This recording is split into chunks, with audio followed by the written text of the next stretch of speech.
교우 여러분, 평안하셨나요? 인생을 살아가는데 도움을 주는 경구를 격언이라고 하죠. 하늘은 스스로 돕는 자를 돕는다. 바늘도둑이 소도둑 된다. 10번 찍어 안 넘어가는 나무 없다. 이런 거요. 여러분은 그런 격언에 공감하시나요? 물론 그걸 대하는 사람의 처지와 환경에 따라 달리 들릴 수 있는 것도 있을 거예요. 하지만 대부분 오랜 경험 속에서 나온 것들이라 다 받아들일 만합니다. 그 중에 늦었다고 생각하는 때가 가장 빠른 때다. 여기에 대해서는 여러분 어떻게 생각하시나요? 어떤 개그맨은 늦은 건 늦은 거야 말을 그렇게 하던데 저는 이 격언을 그대로 받아들이고 싶어요. 특히 하나님 안에서는 더 그렇습니다. 언제 뭘 하더라도 지금 당장 시작한다는 전제만 있으면 늦는 건 없습니다. 오늘 그 얘기를 잠깐 하려고 합니다. 말씀 읽어 드릴게요.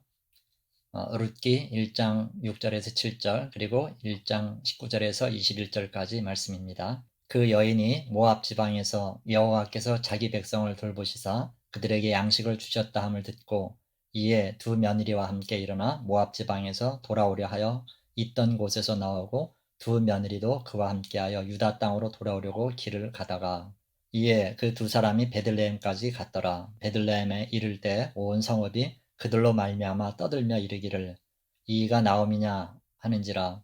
나오미가 그들에게 이르되 나를 나옴이라 부르지 말고 나를 마라라 부르라. 이는 전능자가 나를 심히 괴롭게 하셨음이라. 내가 풍족하게 나갔더니 여호와께서 내게 비어 돌아오게 하셨느니라. 여호와께서 나를 징벌하셨고 전능자가 나를 괴롭게 하셨거늘 너희가 어찌 나를 나옴이라 부르느냐 하니라. 아멘. 지금은 내비게이션이 있어서 운전하다가 길을 잃어버리는 경우는 거의 없는데요. 예전에는 참 많았습니다. 그런데 길 잃어버린 걸 금방 알면 얼마나 좋겠어요. 꼭 한참 지난 후에나 알게 돼요. 그럴 때 참 난감하죠? 인생길도 마찬가지입니다. 길을 잘못 들 수 있어요. 문제는 그걸 아는 시점이 어느 정도 지난 다음에 안다는 거예요. 오늘 본문에 나오는 나오미네가 꼭 그랬어요. 유다를 떠날 당신은 모압행이 잘못된 길이라는 걸 잘 몰랐어요. 그 땅에서 10년간 살면서 남편과 자식들을 다 잃고 나니까 그제서야 안 거예요. 동시에 돌아가기엔 너무 멀리 왔다는 것도 깨달았지요. 고향을 떠나올 땐 별 고민을 안 했는데 돌아가려고 하니까 너무 생각이 많은 거예요. 가봤자 뭐 의지할 피부치 하나 농사지을 땅 한 떼기 없는데 더군다나 자기는 이제 늙었어요. 어디 가나 천덕꾸러기가 될 게 뻔한데 돌아갈 생각이 나겠어요? 그러니 지금 상황은 나갈 수도 빠질 수도 없는 그런 형편인 거예요. 어떻게 해야 되나요? 침착하게 생각을 잘 해야겠지요. 그래요, 여러분. 사람 누구한테나 의미 없이 세월만 보내는 듯한 시간들이 있어요. 처가살이 하면서 양치던 모세의 40년이 그랬고요. 이리저리 쫓기면서 원수나라로 망명하기까지 했던 다윗의 10년 세월이 그랬어요. 매일 똑같은 하루를 살아가는 건 지루하고 권태롭죠. 하지만 그 어떤 돌파구도 찾을 능력이 없는 다음에는 그저 견디고 버티는 것밖에는 달리 방법이 없어요. 탄식이 계속되더라도 겪어내야 하는 시간인 거죠. 그러면 어느 땐가는 쉬지 않고 일해오신 하나님의 손길이 임박해 왔다는 걸 느끼게 되죠. 나오미에게도 그런 날이 온 걸까요? 바다 건너에서 한 줄기 빛 같은 소식이 들려왔어요. 지독한 흉년을 겪던 유대 땅이 드디어 수출이 시작됐다는 거예요. 비록 농사는 짓지 못할지언정 이삭이라도 죽을 수 있다면 돌아가는 게 맞다 생각했지요.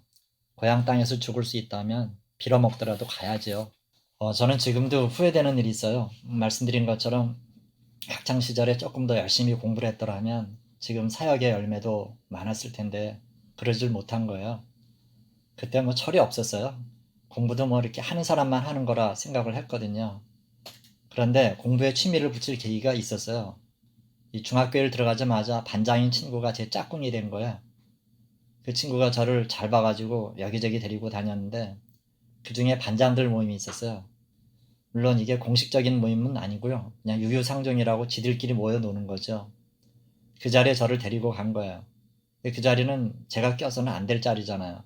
일단 뭐 석차로 보더라도 전교 1등은 걔네들끼리 번갈아 가면서 하는데 저는 700명 중에 한 뭐 400등, 500등 했거든요. 그랬는데 제 친구 녀석이 공부에 대해서 이렇게 저렇게 가르쳐 주더라고요. 절대 어려운 것도 아니고 하다 보면 또 재미도 있으니까 해보라고요. 그래서 한동안 열심히 공부를 했지요. 물론 뭐 성적이 쭉쭉 오르지는 않았어요. 그래도 그 친구들 모임에 계속 끼었지요. 고만고만한 무리 중에 뛰어난 하나를 군계일학이라고 그러잖아요. 군계일학. 어찌 보면 저는 그 반대였어요. 뛰어난 무리 중에 열등한 하나였지요. 군학 일계라는 말이 있는지 모르겠지만 그랬어요. 그래도 중학교를 졸업할 때는 성적이 꽤 많이 올랐죠. 그런데 집이 수도권으로 이사를 하고 공고를 들어가면서 공부에 완전히 취미를 잃었어요. 물론 고등학교도 아버지 권유 따라 멋모로 들어갔다가 중간에 관두고 이듬해 인문계 학교를 다시 가긴 했는데요. 어쨌든 뭐 그때부터는 공부에 취미를 영 붙이질 못했어요. 말하자면 중학교 때 그 친구들 분위기를 계속 이어갔어야 됐는데 그러질 못했어요. 그 친구들은 나중에 거의가 다 명문대학에 갔지요. 지금 돌이켜보면 뭐 그 친구들 만난 게 저한테는 공부할 수 있는 유일한 기회였어요. 그 친구들하고는 지금까지도 계속 연락을 하죠. 그 중에는 제가 중매를 서서 결혼한 친구도 있고요. 여러분 돌아보니까 기회라는 게 그렇더라고요. 그렇게 쉽게 다시 이렇게 오지 않아요. 대부분이 마지막일 경우가 많습니다. 나오미의 귀향도 마찬가지였어요. 따져보면 돌아가지 않을 이유도 충분해요. 하지만 귀향을 포기한 채 계속 그곳에 산다면 어떤 일이 일어날까요? 뻔해요. 며느리가 둘이나 있지만 아들들이 죽은 마당엔 남남이나 다름없어요.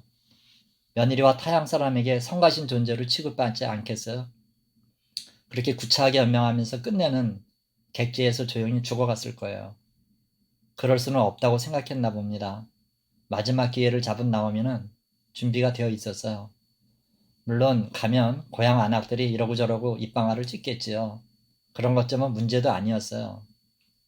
다만 모압으로 올 때 버렸던 그 소중한 건 다시 찾아야 됐습니다. 나오미가 살던 시대는 사사 시대였죠. 그 사사기 마지막 말씀처럼 왕이 없어서 각기 자기 소견에 옳은 대로 살던 그런 시절이었어요. 그래도 풍조 따라 흘러가는 게 아니었어요. 거기에 거리낌 없이 편승한 게 나오미 가정이었고 그 결과가 지금 모습이었던 거죠. 정말 고향 사람들이 겪은 참화 이상 하나님의 징벌은 그 가문을 혹독하게 쓸고 갔죠. 그러나 그때로부터 나오미의 입에서는 잊혀졌던 이름이 불리기 시작했어요. 뭐죠?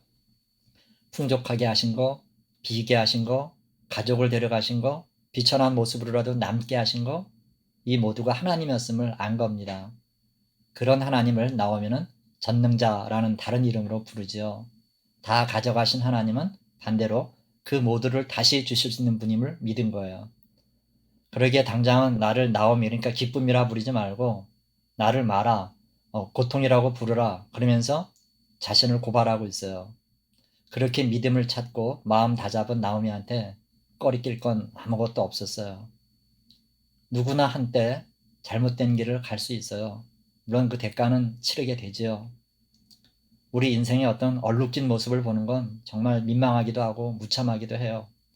그렇더라도 돌아와야 합니다. 다 잃었어도, 너무 멀리 갔어도, 너무 늦었어도 괜찮아요. 방향만 바꾼다면 하나님이 직접 이끌어 주시기 때문이에요. 나오미가 불렀던 전능자 하나님은 우리에게도 전능자세요. 돌아오기만 한다면 반드시 회복됩니다. 나오미의 결정은 옳았고 그렇게 늦지도 않았습니다. 여러분, 다시 말씀드려요. 하나님 안에서는 뭐 하든지 뭘 하든지 늦는 법은 없어요. 열정이 있던 시절로 돌아가는 거 늦지 않았어요.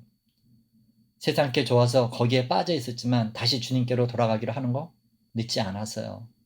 이미 인생의 황혼을 맞이했지만 그래도 주님을 위해서 무언가 일을 벌이려고 하는 거 늦지 않았어요. 오늘 나오미의 결심이 다만 집으로 돌아가는 것만 뜻하겠어요? 주님 안에서, 주님을 향해서, 주님을 위해서 가는 발걸음은 그 어떤 거라도 늦는 건 없어요. 하나님이 다 받아주시고 두 팔 벌려 환영하세요. 그 넉넉하고 포근한 품에 푹 안기세요. 여러분, 돌아가는 건 언제라도 늦는 법이 없어요. 늦었다고 생각할 때가 사실은 빠른 때라는 거 믿으시고 다시 시작하시기 바랍니다. 시작하는 초기에야 흐릿할지 모르겠지만 조금 더 주님과 함께 걷다 보면 오늘처럼 맑고 푸른 하늘을 만나게 될 겁니다. 그러니 오늘 바로 시작하세요. 결코 늦지 않았습니다. 주의 은혜로 이런 기쁨을 누리는 저와 여러분의 생애가 되시기를 주님의 이름으로 축원합니다. 아멘. 기도하겠습니다. 하나님 아버지, 늦었다고 생각할 때가 사실은 빠른 때라는 걸 가르쳐 주셔서 감사합니다. 이것저것 재면서 도사리기만 했던 우리들을 다시 일깨워 주옵소서. 다 늙은 나이에야 비로소 고향으로 돌아갈 생각을 했던 나오미에게 상상치 못했던 날들이 오는 걸 저희가 압니다. 그것처럼 우리도 그 소망을 갖고 돌아오게 하시고 늦게나마 지금 시작하게 하옵소서. 그래서 우리 앞길 역시 어떤 모습으로 주님이 역사하실지 그 미래의 찬란한 날들을 소망하면서 나아가게 하옵소서. 하지만 주님, 지금이 아니면 안 됩니다. 지금 일어나게, 지금 돌아가게, 지금 시작하게 하옵소서. 감사하고 예수님의 이름으로 기도하옵나이다. 아멘.